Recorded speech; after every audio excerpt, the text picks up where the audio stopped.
जय महाकाल। लव जिहाद आज से नहीं चल रहा है, खिलजी के ज़माने से लव जिहाद चल रहा है और इनकी मानसिकता में सिर्फ यही भरा हुआ है कि गैर मुस्लिम लड़कियों को, हिंदू लड़कियों को उठाना, उनको फंसाना, गुड्डू पप्पू बबलू नाम से।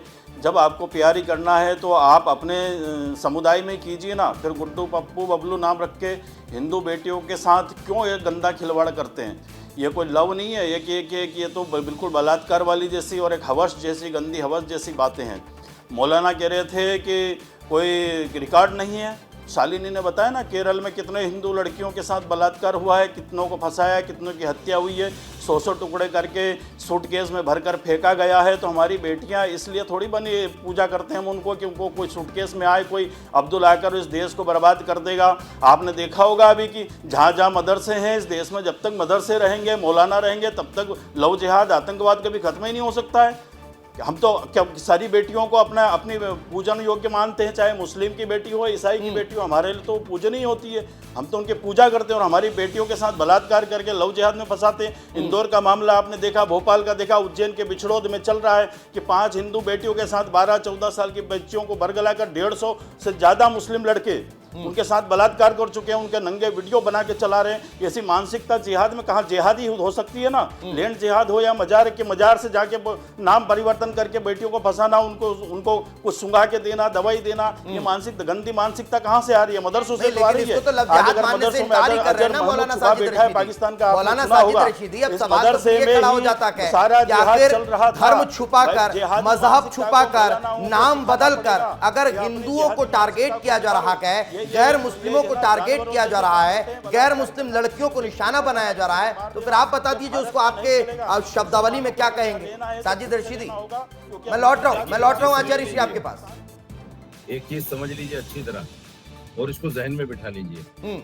इस्लाम में शादी से पहले प्यार प्रसन्न करना बिल्कुल नाजायज है, हराम है, बिल्कुल हराम है। इस्लाम इसको मानता ही नहीं कि लड़की को कहीं लेके बैठो, उससे बातें करो, रात में उससे चैटिंग करो, पूरी रात उससे बातें करो, ये इस्लाम में जायज ही नहीं। नंबर 1। दूसरी बात, जिहाद तो आप जो हमको बता रखे हैं ये उन मुस्लिम युवकों को भी तो बताइए साहब, ये उन मुस्लिम युवकों को भी तो सिखाइए जो आप मुझे बता रहे हैं। इनको महाराज को चुप करो पहले, ये महाराज को कहो कि चुप रहे। नहीं, चुप मत करिए। हम उधर से योगी, मैं तो ये कह रहा हूँ राशिद साहब कि जो चीज आप मुझे बता रखे हैं ये उन मुस्लिम युवकों को भी तो बताओ। बेटी की इज्जत बचाने के लिए कराइए पहले, ध्यान रखना। ये कंटिन्यू बोल रहा है ये आदमी। नहीं, ये आदमी का हमें चुप कराना तुम्हारी बस, वो उनका पद है, उनकी गरिमा है। इस तरह से बात नहीं होगी राशिद साहब। सीख गया पूरा हिंदू समाज और तुम क्या बकवास करते हो। अभी पोल खोलूंगा तुम्हारी तो सब ऐसी तैसी हो जाएगी अभी। अरे महाराज, आप भगवा चोला पहन के बैठे हो, कुछ शब्दावली का ध्यान रखो।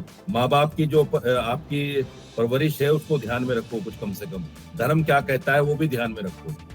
ना आप धार्मिक बातें कर रहे हैं, ना सामाजिक बातें कर रहे हैं, ना आपकी माँ बाप की परवरिश ऐसी हो सकती है। मैं अच्छी तरह समझ सकता हूँ। अच्छा, तो आप राष्ट्रवादी बातें कर रहे हैं, आप राष्ट्रवादी बातें कर रहे हैं। आपके घर में भी तो बेटियां होगी ना, आपके घर में बेटियां है ना, वो हमारी भी बेटी के समान मानते हैं उसको। आपकी बेटी को भी, आपकी बहन को भी हम बहन मानते हैं। मुस्लिम महिलाओं को हम अपनी बहन मानते हैं कि नहीं मानते हैं?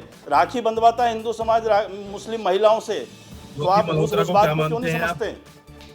ज्योति मल्होत्रा आप जहाँ देखेंगे इस्लाम डाल देंगे, धर्म डाल देंगे। हमारे यहाँ कोई धर्म नहीं चलता। हम कहते हैं विश्व का कल्याण हो, धर्म की जय हो, विश्व का कल्याण हो, गौ माता की जय हो, यही बोलते हैं ना मौलाना। अरे रेडियो फिर चालू हो गई आपकी, फिर चालू हो गई। नहीं, दूसरों को ज्योति मल्होत्रा को क्या मानते हैं आप? ज्योति मल्होत्रा जो भी पकड़ी गई है, पाकिस्तान के ISI के साथ में जो इसके संबंध थे और खुफिया जानकारियां देती थी, क्या मानते हैं उसको? आपकी बहन बेटी क्या है वो? कुछ मानते हैं कि उसको नहीं? नहीं, तो हम तो कह रहे हैं ना, वो गद्दार है, वो गद्दार है। ज्योति मल्होत्रा गद्दार है। आप कह दीजिए।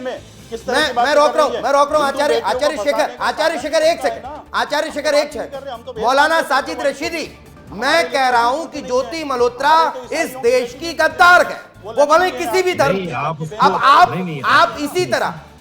आप इसी तरह ताल ठोक कर कह दीजिए कि जितने भी मुस्लिम, जितने भी गैर हिंदू लव जिहाद कर रहे हैं वो सब गद्दार हैं। बोल दीजिए ताल ठोक कर। मैं कह रहा हूं एंकर महोदय, ताल ठोकना छोड़िए। मुझे 25 साल हो गए टीवी पे बैठते हुए। नहीं तो मुझे भी कोई, मैं भी कोई नवसिखिया नहीं हूँ, जानता हूँ ये मैं भी साजिद साहब नवसिखिया नहीं हूँ। आप जो कह रहे हैं उसको सब दिशा मानिए। इतनी आप अगर ये सवाल कर रहे हैं कि ज्योति मल्होत्रा कौन गए, वो भले हिंदू धर्म की हो, वो भले किसी कौम की हो, लेकिन वो गद्दार है। आप भी कहिए कि जो युवक इस तरह से मामले को डिरेल कर रखे गए, जो लोग इस तरह से लव जिहाद के साजिश में हिंदू लड़कियों को फंसा रखे गए, वो गद्दार हैं। बोलिए ना, वो बोल दीजिए कि ऐसे लोगों की इस्लाम में कोई आवश्यकता नहीं है। सुनो, इसमें कोई भी हो, चाहे मुस्लिम हो चाहे हिंदू हो, सबको फांसी की सजा होनी चाहिए और सबके सामने होनी चाहिए, चौराहे पर खड़े होकर होनी चाहिए। जिस तरह मैं बोल सकता हूँ, किसी के बाप में हिम्मत नहीं है इतनी खुलकर बोल जाए। मैं आपको 50 नाम गिनवाता हूँ, सुनिए, देखिए, ये मेरे पास लिस्ट है हिंदू लड़कों की जो भगवा आतंकवाद कर रहे हैं और भगवा ट्रेप कर रहे हैं, लव ट्रेप कर रहे हैं। आप नहीं बोल सकते क्योंकि आपको एक साइड नया नाम ले आए आप, शालिनी सुन रहे हैं, नई चीज ले आए। आपको इंसाफ का काम नहीं लेना है। तुम्हें संभाल के मुंह जबान संभाल के बात करना चाहिए। भगवा आतंकवाद नहीं है, भगवा शांति का प्रतीक है। भौंकना बंद कर दो। नहीं लगी, देखो अभी साधु जी को भी मिर्ची लगेंगी और एंकर साहब को भी मिर्ची लगेंगी, और ये जो एबीवीपी की बैठी है, अरे मिर्ची तो तुम्हें लगनी चाहिए बेशर्मो। जब अपने पर आती है ना तो ऐसे ही चिल्लाता है आदमी, जब अपने पे आती है तो ऐसे ही चिल्लाता है।